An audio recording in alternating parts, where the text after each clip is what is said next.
The rich and powerful are gathering in the small Swiss mountain village of Davos to take part in the World Economic Forum.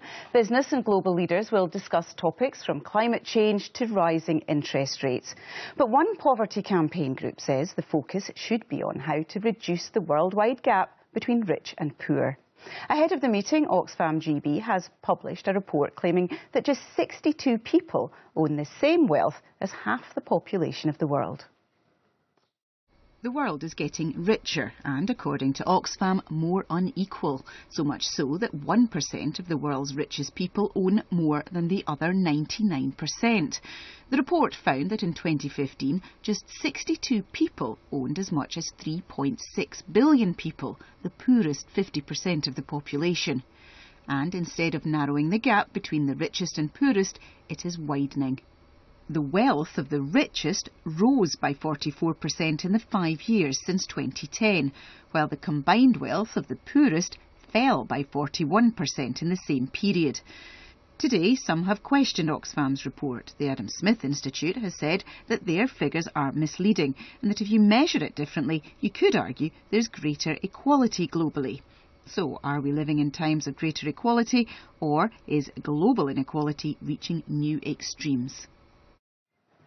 Joining me now from London, hopefully to shed some light on those big questions, are Oxfam GB's Head of Inequality, Nick Breyer, and Ben Southwood from the free market think tank, the Adam Smith Institute. Good evening to you both.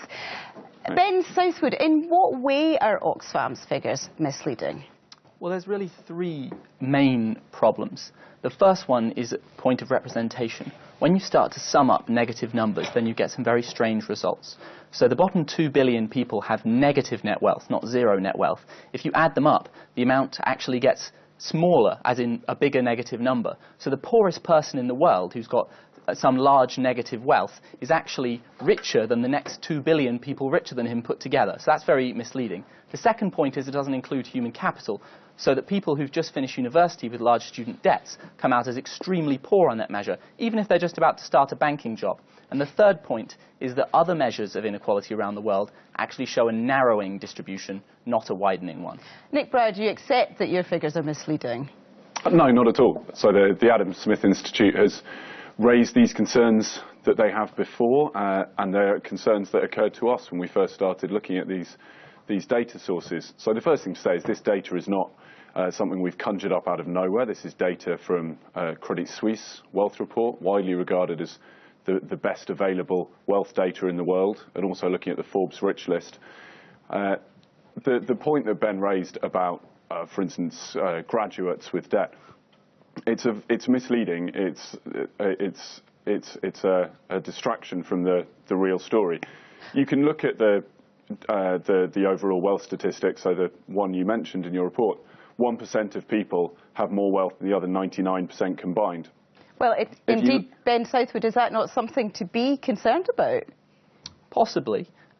There's reasons why we might want to be concerned about wealth inequality, but at the same time, we shouldn't get too worried about it when it's being driven by various partly temporary factors and partly misleading factors. So one major reason why over the last few years, and especially over the last year, the number who they're putting up against the bottom half has shrunk, i.e. inequality in wealth that's appeared to rise, is due to a rising dollar. So most countries around the world appear to get poorer, even though those assets aren't actually poorer in most meaningful ways. No, not at all. We had that same concern. We thought that might help explain it. And we talked to people from the team who write the Credit Suisse report. We had the exact same concern. And it turns out, because different currencies fluctuate, and if you look at this trend over a number of years, it turns out that effect is basically negligible. I mean, Ben Southwood, do you think there is a limit to the amount of wealth that one person should be able to amass?